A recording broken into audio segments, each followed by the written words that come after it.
வணக்கம் ஃப்ரெண்ட்ஸ், இது வரைக்கும் AnandanRB சேனலை சப்ஸ்கிரைப் பண்ணாத நண்பர்கள் சப்ஸ்கிரைப் பண்ணிக்கோங்க. கூட வர அந்த பெல் சிம்பிளை கிளிக் பண்ணிவிட்டு ஆல்ன்ற ஆப்ஷனை செலக்ட் பண்ணிக்கோங்க. அப்போ தான் நாங்கள் அப்லோட் பண்ணுற ஒவ்வொரு வீடியோவினுடைய அப்டேட்ஸும் உங்களுக்கு வந்து நோட்டிஃபிகேஷனாக வந்து சேரும். ஸோ வாங்க இன்றைக்கான வீடியோக்குள்ளே நம்ம போகலாம். இன்றைக்கான இந்த வீடியோ பார்த்திங்கன்னா எதை பற்றி அப்படின்னா, ஒரு 3D பாப் அவுட் வந்து நம்ம ஃபோட்டோஷாப் மூலமாக நம்ம எப்படி வந்து க்ரியேட் பண்ணலாம் அப்படிங்கிறத பற்றி தான் வந்து இந்த வீடியோவில் வந்து சொல்லியிருக்கேன். ஸோ அந்த வீடியோவை முழுசாக ஸ்கிப் பண்ணாமல் பாருங்கள். அப்போ தான் வந்து இந்த 3D எஃபெக்டில் வந்து நீங்கள் ஃபோட்டோஸ் எப்படி நீங்கள் க்ரியேட் பண்ணலாம் அப்படிங்கிறதெல்லாம் தெரியும். ஸோ இந்த இமேஜஸை வந்து நீங்கள் சோஷியல் மீடியாவில் எல்லா இடத்துலையுமே வந்து நீங்கள் ஷேர் பண்ணும்போது உங்களுடைய இந்த இமேஜ் வந்து பார்த்திங்கன்னா பார்க்குறதுக்கு கொஞ்சம் டிஃப்ரெண்ட்டாக இருக்கும். ஸோ வாங்க இன்றைக்கான வீடியோக்குள்ளே போயிடலாம்.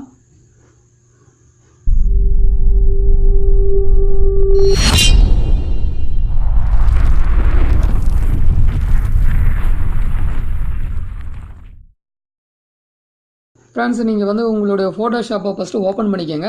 இது வரைக்கும் ஃபோட்டோஷாப்பை நீங்கள் டவுன்லோட் பண்ணலைன்னா இதுக்கான லிங்க்கும் வந்து பார்த்தீங்கன்னா கீழே டிஸ்கிரிப்ஷனில் கொடுத்துருக்கேன். ஸோ நீங்கள் அங்கேருந்து ஃபோட்டோஷாப் வந்து CS6 வந்து நீங்கள் டவுன்லோட் பண்ணிக்கலாம். டவுன்லோட் பண்ணி இன்ஸ்டால் பண்ணுறதுமே அதுக்கு கீழே வீடியோ லிங்க்கும் கொடுக்குறேன். ஸோ நீங்கள் அது மூலம் எப்படி இன்ஸ்டால் பண்ணுறது அப்படிங்கிறதையும் பார்த்து தெரிஞ்சுக்கோங்க. இதுக்கு வந்து பார்த்திங்கன்னா இந்த 3D பாப்அப்பில் நம்ம செய்கிறதுக்கு நமக்கு 3 இமேஜ் தேவைப்படுது. ஒன்று வந்து பார்த்திங்கன்னா மொபைல் ஃபோனுடைய இமேஜையும் அது வந்து PNG ஃபார்மேட்டில் இருக்குது. அடுத்த இமேஜ் பார்த்திங்கன்னா நம்ம எந்த இமேஜை வந்து பாப் அவுட்டில் யூஸ் பண்ண போகிறோங்களோ அந்த இமேஜ். அடுத்து வந்து பேக்ரவுண்டுக்குன்னு ஒரு இமேஜ். ஸோ இது வந்து 3 இமேஜ் நான் வந்து உங்களுக்கு லிங்க்கில் வந்து கொடுக்குறேன்.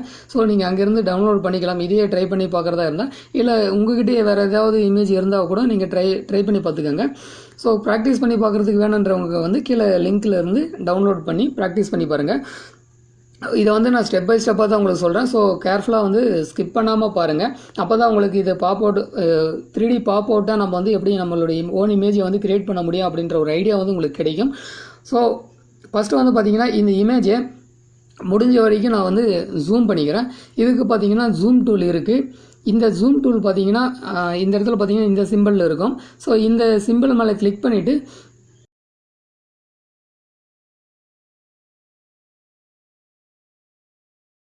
மவுஸ் பட்டனில் லெஃப்ட் சைடில் கிளிக் பண்ணும்போது உங்களுக்கு வந்து ஜூம் ஆகும்.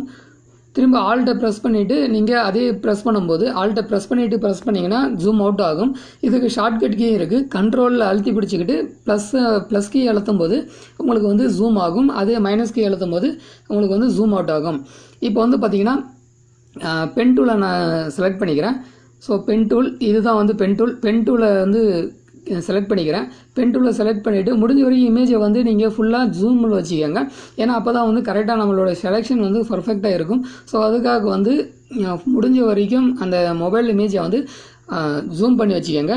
இப்போ வந்து எல்லா ஆங்கிள்லையும் ஜஸ்ட் ஒரு கிளிக் மட்டும் கிளிக் பண்ணிங்கனாவே அது கரெக்டாக செலக்ட் ஆகிக்கும். இப்போ ஒன்ஸ் நீங்கள் செலக்ட் பண்ணி முடிச்சிட்டிங்க அப்படின்னா, இப்போ 4 ஆங்கிள் எல்லா ஆங்கிளுமே நீங்கள் செலக்ட் பண்ணி முடிச்சிட்டிங்க அப்படின்னா, இப்போ நீங்கள் செலக்ட் பண்ணுற பாயிண்ட்டுக்கு நடுவில் வச்சு ரைட் கிளிக் பண்ணுங்கள். ரைட் கிளிக் பண்ணிங்கன்னா இதில் வந்து பார்த்தீங்கன்னா மேக் செலெக்ஷன் ஒரு இருக்குது. மேக் செலெக்ஷன் மேலே கிளிக் பண்ணிக்கோங்க. இதில் வந்து ஃபெதர் ரேடியேஷன் இருக்குது. ஃபெதர் ரேடியேஷனுடைய அளவு வந்து நீங்கள் ஏதாச்சும் ஒரு அளவு கொடுத்துருங்க. நான் வந்து பார்த்திங்கன்னா ஜஸ்ட் 1.2 பிக்சல்ஸை வந்து பார்த்திங்கன்னா ஜஸ்ட் 1.2 கொடுத்து ஓகே கொடுத்துக்கிறேன். இப்போது கொடுத்ததுக்கப்புறமா இதை வந்து நம்ம டூப்ளிகேட் பண்ணணும். இதை டூப்ளிகேட் பண்ணுறதுக்கு என்ன பண்ணணும் அப்படின்னு பார்த்தீங்கன்னா Ctrl+J கண்ட்ரோல் அழுத்தி பிடிச்சிக்கிட்டு J ப்ரெஸ் பண்ணிங்கன்னா உங்களுக்கு அது வந்து இன்னொரு லேயரில் வந்து கட் பண்ண இமேஜ் வந்து இன்னொரு லேயரில் வந்து வந்திருக்கும். அதாவது வந்து டூப்ளிகேட் லேயர். இந்த லேயர் உங்களுக்கு காமிக்கல அப்படின்னா நீங்கள் வந்து இதை செலக்ட் பண்ணிக்கலாம். இதை வந்து பார்த்திங்கன்னா விண்டோஸில் போயிட்டு லேயர்னு அப்படின்றத செலக்ட் பண்ணிக்கணும். இதற்கான ஷார்ட்கட் கீ பார்த்தீங்கன்னா F7.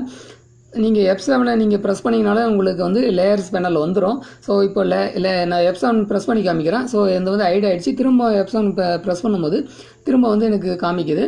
ஸோ இந்த மாதிரி நீங்கள் அந்த லேயர் பேனலில் வந்து ஒரு டூப்ளிகேஷன் வந்து உருவாக்கிட்டீங்க. அடுத்து வந்து பார்த்திங்கன்னா நாம் செலக்ட் பண்ண அந்த பாப் அவுட்டில் வரக்கூடிய அந்த இமேஜுக்கு அடுத்து வந்து நான் போக போகிறேன்.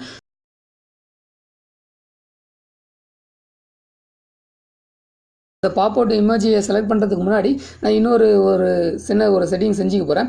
அதாவது வந்து பார்த்திங்கன்னா Ctrl+U கொடுத்து U அண்ட் சாச்சுரேஷன் செலக்ட் பண்ணிக்கிறேன். அதாவது வந்து இல்லைனா நீங்கள் இமேஜில் போயிட்டு இமேஜில் அட்ஜஸ்ட்மெண்ட்டில் கிளிக் பண்ணிட்டு அடுத்து U அண்ட் சாச்சுரேஷன் இருக்குது. அதுக்கான ஷார்ட்கட் தான் பார்த்திங்கன்னா ப்ளஸ் வந்து யூ, இதுதான் வந்து அதற்கான ஷார்ட்கட். அதை கொடுத்து யூ அண்ட் சாச்சுரேஷன் வந்து செலக்ட் பண்ணிக்கிறேன். அதில் வந்து பார்த்திங்கன்னா லைட்னஸை வந்து ஃபுல்லாக வந்து கம்மி பண்ணிக்கிறேன். ஸோ -100 கொடுத்துட்டு நான் ஓகே கொடுத்துக்கிறேன். இப்போ வந்து பார்த்திங்கன்னா அந்த நம்ம டூப்ளிகேட் பண்ணாங்க இல்லைங்களா, கட் பண்ணி அது வந்து பார்த்திங்கன்னா பிளாக் கலரில் ஆகிட்டு இருக்கும். ஸோ அப்படி தான் நமக்கு வேணும். இப்போ அது அடுத்து வந்து பார்த்திங்கன்னா நம்ம பாப் அவுட்டில் கட் பண்ண வேண்டிய இமேஜுக்கு நான் போயிடுறேன். எந்த அளவுக்கு நம்ம கட் பண்ணணுமோ அதை வந்து நம்ம கட் பண்ணலாம். நீங்கள் வந்து கட் பண்ணுறதுக்கு பார்த்தீங்கன்னா நான் வந்து குயிக் செலெக்ஷன் டூல் எடுத்துக்கிறேன். குயிக் செலெக்ஷன் டூலில் ரைட் கிளிக் பண்ணிங்கன்னா உங்களுக்கு 2 ஆப்ஷன் வரும். வேன் டூல் ஒன்றும், இன்னொன்று வந்து குயிக் செலெக்ஷன் டூல்னு இருக்கும். ஸோ இதில் மேஜிக் வேன் டூல் அந்த குயிக் செலெக்ஷன் டூல்னு இருக்கும். நான் வந்து குயிக் செலெக்ஷன் டூலை வந்து செலக்ட் பண்ணிவிட்டு இமேஜஸை வந்து செலக்ட் பண்ணுறேன். பிகாஸ் வந்து நான் இது வந்து கரெக்டான செலெக்ஷன் சொல்ல முடியாது. பென் டூலை வச்சு கட் பண்ணுறது தான் வந்து ஒரு பெஸ்ட்டான செலெக்ஷனாக இருக்கும். நான் வந்து வீடியோஸினுடைய டைம் அதிகமாகுன்றதுனால நான் வந்து உங்களுக்கு இந்த குயிக் செலெக்ஷன் டூல்லேயே வந்து செலக்ட் பண்ணி காமிக்கிறேன். ஸோ ஒன்ஸ் வந்து நான் இமேஜை வந்து எந்த அளவுக்கு தேவையோ அந்த அளவுக்கு செலக்ட் பண்ணிக்கிறேன்.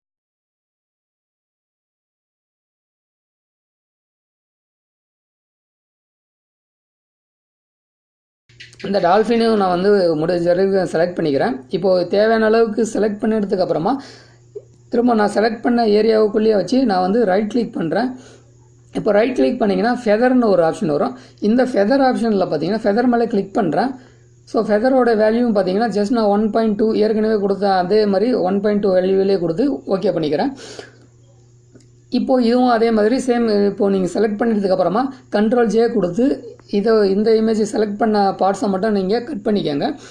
ஸோ செலக்ட் பண்ண இமேஜுமே வந்து பார்த்திங்கன்னா உங்களுக்கு இன்னொரு லேயரில் வந்து அது வந்து கட் ஆகி வந்திருக்கும்.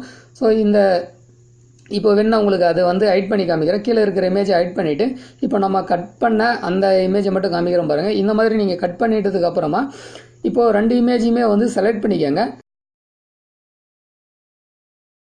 ஒரு லேயர் மேலே கிளிக் பண்ணிவிட்டு அடுத்து கீழே இருக்கிற அந்த ரேலையுமே செலக்ட் பண்ணிக்கோங்க. 2 லேயருமே செலக்ட் பண்ணிவிட்டு இந்த இடத்துல இருக்கிற லிங்க் லேயர்ஸ் மேலே கிளிக் பண்ணிவிடுங்க. ஏன்னா 2 லேயர்ஸுமே லிங்க் பண்ணிக்கோங்க. ஸோ அடுத்து வந்து பார்த்திங்கன்னா இதை வந்து நான் இமேஜை வந்து மூவ் பண்ணுறேன்.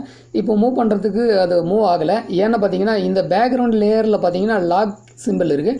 அதனால் அந்த லேயர் மேலே டபுள் கிளிக் பண்ணிவிட்டு இப்போ லேயரோட நேம் நீங்கள் வேறு எதனா சேஞ்ச் சேஞ்ச் பண்ணிக்கலாம். நான் ஜஸ்ட் அதில் இருக்கிற லேயர் 0னே கொடுத்துட்டு அதில் அப்படியே இருக்குன்னு சொல்லிவிட்டு அடுத்து வந்து நான் ஓகே கொடுத்துட்றேன். இப்போ வந்து பார்த்திங்கன்னா இந்த இமேஜை வந்து நம்ம ட்ராக் பண்ணிக்கலாம். இப்போது இந்த 2 இமேஜும் லாக் ஆகிருக்கு. ஸோ அப்படியே மூவ் பண்ணிட்டு இந்த ஃபஸ்ட்டு நம்ம மொபைலில் கட் பண்ண இல்லைங்களா அந்த இமேஜ் மேலே ட்ராக் பண்ணி விட்டுட்டு ஃபஸ்ட்டில் வந்து இது 2 இமேஜுமே வந்து மேலே வர மாதிரி பார்த்துக்கோங்க. அடுத்து வந்து பார்த்திங்கன்னா எந்த அளவுக்கு நம்ம அந்த மொபைல் ஃபோனில் ஃபிட்டாக இருக்கணும்னு நினைக்கிறோமோ அந்தளவுக்கு வந்து இமேஜஸை வந்து நீங்கள் அட்ஜஸ்ட்மெண்ட் பண்ணிக்கோங்க. இப்போ வந்து பார்த்திங்கன்னா எனக்கு எந்த அளவுக்கு வேணும் அப்படின்ற அளவுக்கு கொடுத்துட்டு இப்போ லாஸ்ட்டாக நம்ம இப்போ அங்கே இந்த இமேஜுக்கு கீழே இருக்கிற அந்த பிளாக் கலரில் நம்ம பண்ணோம் இல்லையா அதுக்கு மேலே இருக்கிற அந்த லாஸ்ட்டு லேயர் 3ன்னு இருக்குது. ஸோ லேயர் 3யை வந்து கிளிக் பண்ணிவிட்டு லேயர் 3 மேலே கிளிக் பண்ணிவிட்டு அடுத்து வந்து பார்த்திங்கன்னா ஆல்ட்டு கண்ட்ரோலு அழுத்தி பிடிச்சிக்கிட்டு நான் ஜியை ப்ரெஸ் பண்ணுறேன். இப்போ வந்து பார்த்திங்கன்னா இமேஜ் வந்து எனக்கு அந்த மொபைலில் ஏற்கனவே நம்ம ஒரு பார்ட்ஸை மட்டும் செலக்ட் பண்ணி வச்சுருந்தீங்களா அதில் வந்து குரூப் ஆகிடுச்சு. இப்போ வந்து எந்த அளவுக்கு தேவையோ அந்தளவுக்கு வந்து நான் இமேஜஸை வந்து கொஞ்சம் அட்ஜஸ்ட்மெண்ட் பண்ணிக்கிறேன். ஸோ இப்போ நான் இமேஜை வந்து கொஞ்சம் அட்ஜஸ்ட்மெண்ட் பண்ணிவிட்டு இப்போ கொஞ்சம் பார்த்திங்கன்னா அதனுடைய பார்ட்ஸ் வந்து பார்த்திங்கன்னா கொஞ்சம் வெளியே வர மாதிரி இருக்குது. ஸோ இந்த இமேஜில் ஸோ அதை மட்டும் நான் வந்து இப்போது தேவையில்லாததை மட்டும் நான் அழிச்சிக்கிறேன். இதுக்கு வந்து நான் இரேசர் டூலை வந்து எடுத்துக்கிறேன். கட் பண்ண இமேஜ் உங்களுக்கே தெரியும். இதில் வந்து பேக்ரவுண்டில் எந்த ஒரு கலர்ஸுமே இல்லாமல் இருக்கிறது தான் வந்து கட் பண்ண இமேஜ். ஸோ அந்த இமேஜை வந்து நான் செலக்ட் பண்ணிக்கிட்டு இப்போ இரேசர் டூல் எடுக்கிறேன். ஸோ இரேசர் டூலை மேலே எடுத்துகிட்டு இரேசர் டூலை செலக்ட் பண்ணிவிட்டு நான் தேவையில்லாத இடத்த மட்டும் நான் அழிக்கிறேன். ஸோ முடிஞ்ச வரைக்கும் வந்து இமேஜை வந்து ஜூம் பண்ணி வச்சுட்டு இரேஸ் பண்ணுங்கள். அப்போ தான் வந்து உங்களுக்கு பர்ஃபெக்டாக வந்து நீங்கள் அதை வந்து இரேஸ் பண்ண முடியும் தேவையில்லாத மட்டும். இப்போ வந்து பார்த்திங்கன்னா தேவையான அளவுக்கு நான் வந்து இரேஸ் பண்ணிட்டேன். ஓகே, இப்போ நான் வந்து இந்த இமேஜுக்கு வந்து ஒரு பேக்ரவுண்டை வந்து நான் கொடுக்க வேண்டியது இருக்குது. ஸோ நீங்கள் வந்து இன்னும் வேணும் அப்படின்னா இமேஜஸ்னுடைய சைஸை வந்து திரும்பவும் வந்து நீங்கள் இன்க்ரீஸ் பண்ணிக்கலாம். ஸோ திரும்ப அந்த இமேஜ் மேலே ஜஸ்ட் 1 கிளிக் பண்ணிவிட்டு நீங்கள் வந்து இது போல் வந்து ட்ராக் பண்ணி பெருசு பண்ணிக்கலாம். ஸோ இப்போ வந்து சைஸை வந்து பெருசாக பண்ணும்போது உங்களுக்கு வந்து பார்த்திங்கன்னா திரும்ப தேவையில்லாத பார்ட்ஸ் வெளியே வரும். ஸோ அதுவும் வந்து இரேசர் டூல் மூலமாக திரும்ப வந்து நீங்கள் அதை தேவையில்லாத அழிச்சிருங்க. அடுத்து வந்து பார்த்திங்கன்னா இதுக்கு பேக்ரவுண்ட்ஸ் ஒன்று செட் பண்ணணும். ஸோ இதுக்கு பேக்ரவுண்டுக்கான இந்த பேக்ரவுண்டு இமேஜை வந்து நான் ட்ராக் பண்ணி இந்த இமேஜ் மேலே வந்து இங்கே வந்து இந்த லேயரில் விடுறேன். ஸோ இது வந்து பார்த்தீங்கன்னா ஃபஸ்ட் லேயரில் மேலே வந்துடுச்சு எல்லா இமேஜுக்கு மேலே. ஸோ இதை நான் வந்து அப்படியே ட்ராக் பண்ணி எல்லா லேயருக்குமே கீழே வந்து லாஸ்ட்டாக இருக்கிற மாதிரி வைக்கிறேன். ஏன்னா அப்போ தான் வந்து பேக்ரவுண்ட்ஸ் வந்து கடைசியில் இருக்கிற மாதிரி வரும். ஸோ இப்போ வந்து நான் கொடுத்துட்டேன். இப்போ வந்து பார்த்திங்கன்னா இது வந்து இதனுடைய சைஸை வந்து தேவையான அளவுக்கு நான் அட்ஜஸ்ட் பண்ணிக்கிறேன். ஸோ கரெக்டாக ஃபிட்டாக இருக்கிற மாதிரி இந்த இமேஜுக்குள்ளே கரெக்டாக ஃபிட்டாக இருக்கிற மாதிரி கொடுத்து அட்ஜஸ்ட் பண்ணிக்கிறேன். ஒன்ஸ் அட்ஜஸ்ட் பண்ணி முடிச்சதுக்கப்புறமா இதை வந்து நான் இதே இமேஜை கொடுத்தாங்கன்னா அது வந்து கரெக்டாக இருக்காது. அதனால் வந்து பார்த்திங்கன்னா அதனுடைய இதை வந்து ப்ளர் பண்ணணும்னு நினைக்கிறேன். ஸோ இது வந்து பார்த்திங்கன்னா ஃபில்டரில் போயிட்டு ப்ளரில் போயிட்டு கேஷ் அண்ட் ப்ளர் கொடுக்குறேன். கேஷ் அண்ட் ப்ளர் கொடுத்துட்டு இதனுடைய அமௌண்ட்டை வந்து பார்த்திங்கன்னா ஒரு 100 to 120 அந்த மாதிரியான இடத்துல வந்து அட்ஜஸ்ட் பண்ணி பார்க்குறேன். ஸோ இந்த இடத்துல 130 வேல்யூ கொடுத்தா ஓகேன்னு தோணுது. ஸோ 130 கொடுத்து ஓகே பண்ணிக்கிறேன். அடுத்து வந்து பார்த்திங்கன்னா இதனுடைய இமேஜ் சைஸை வந்து கொஞ்சம் அட்ஜஸ்ட்மெண்ட் பண்ணி இப்போது அதுக்கு இமேஜுக்கு தகுந்த மாதிரி ஃபிட் பண்ணி வச்சுக்கிறேன். இப்போது நீங்கள் எதிர்பார்த்த அந்த 3Dயினுடைய எஃபெக்ட் வந்து பார்த்தீங்கன்னா உங்களுக்கு இந்த இமேஜில் கிடைக்கும். பார்த்தீங்கன்னாவே உங்களுக்கே தெரியும். ஸோ இது போல் உங்களுடைய இமேஜஸுமே வந்து நீங்கள் ட்ரை பண்ணி பாருங்கள். நீங்கள் வந்து இந்த மாதிரியான 3D பாப்அப்பில் நீங்கள் வந்து பாப் அவுட்டில் பண்ணி உங்களுடைய சோஷியல் நெட்வொர்க்ஸில் வந்து உங்களுடைய ப்ரொஃபைல் இமேஜாக நீங்கள் வைக்கும்போது அட்ராக்ஷனான ஒரு ஃபீல் கிடைக்கும். ஸோ இதை வந்து ட்ரை பண்ணி பாருங்கள். இந்த இமேஜுக்கான லிங்க்கை வந்து கீழே டிஸ்கிரிப்ஷனில் கொடுத்துருக்கேன். ஸோ நீங்கள் அது மூலமாக டவுன்லோட் பண்ணி சேம் இதே இமேஜ் மூலமாகவே நீங்கள் வந்து ப்ராக்டிஸ் பண்ணியும் பார்த்துக்கலாம். ஸோ இந்த வீடியோ வந்து கண்டிப்பாக உங்களுக்கு பிடிச்சிருக்குன்னு நினைக்கிறேன். பிடிச்சிருந்தால் லைக் பண்ணிக்கோங்க. அண்ட் உங்களுடைய நண்பர்களுக்கும் வந்து இந்த வீடியோஸை வந்து ஷேர் பண்ணிக்கோங்க. இன்னும் வந்து தொடர்ந்து எங்களுடைய அப்டேட்ஸ்கள் வந்து நிறைய வந்து கொண்டே இருக்கும். ஸோ அதுக்கு இன்ன வரைக்கும் சப்ஸ்கிரைப் பண்ணாத நண்பர்கள் வந்து சப்ஸ்கிரைப் பண்ணிக்கோங்க. கூட பெல் சிம்பிளையும் கிளிக் பண்ண மறந்துடாதீங்க. உங்களை அடுத்த வீடியோவில் சந்திக்கிறேன். நன்றி, வணக்கம்.